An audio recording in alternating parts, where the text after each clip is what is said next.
നമ്മളൊക്കെ കാണുന്ന MG Hector അല്ലെങ്കിൽ MG Motors ഒരു ചൈനീസ് ഗവൺമെന്റ് കമ്പനിയാണെന്ന് ഡീറ്റെയിൽ ഇത് പറഞ്ഞുതരാം. 1920s William Hector MG Hector വിപണിയിലെത്തിച്ച് വൻ സക്സസ്ഫുൾ ആക്കി മാറ്റിയത്.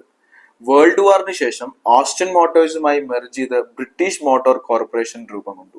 അതിനുശേഷം കുറെ കമ്പനീസ് ഇതിന്റെ ഓണർഷിപ്പ് ഷെയർ ചെയ്തു. For example BMW, British Leyland, അങ്ങനെ കുറെ കമ്പനീസ് ഇതിന്റെ ഓണർഷിപ്പ് ഷെയർ ചെയ്ത് അറ്റ്ലാസ് ഇതൊരു ബാങ്ക്രപ്റ്റ് കമ്പനിയായി മാറി.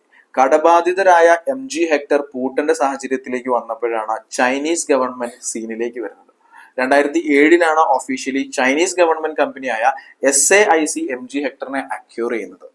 ലണ്ടനിലാണ് ഹെഡ്ക്വാർട്ടർ എങ്കിലും ഡിസൈനിങ് മാത്രമാണ് അവിടെ നടക്കുന്നുള്ളൂ. കംപ്ലീറ്റ് പ്രൊഡക്ഷനും നടക്കുന്നത് ചൈനയിലും ഇന്ത്യയിലുമാണ്. നമ്മളൊക്കെ ചൈനീസ് ആപ്ലിക്കേഷൻ ബാൻ ചെയ്യുമ്പോൾ നമ്മൾ ആരും അറിയാതെ സൈലന്റ് ആയി MG Hector ഇന്ത്യയിൽ ഒരു ബേസ് നിർമ്മിച്ചിരിക്കുകയാണ്. ലാസ്റ്റ് ഇയർ സെയിൽസ് വെച്ച് നോക്കുമ്പോൾ MG Hectorന് 300% ഇൻക്രിമെന്റേഷൻ ആണ് നടന്നിട്ടുള്ളത്.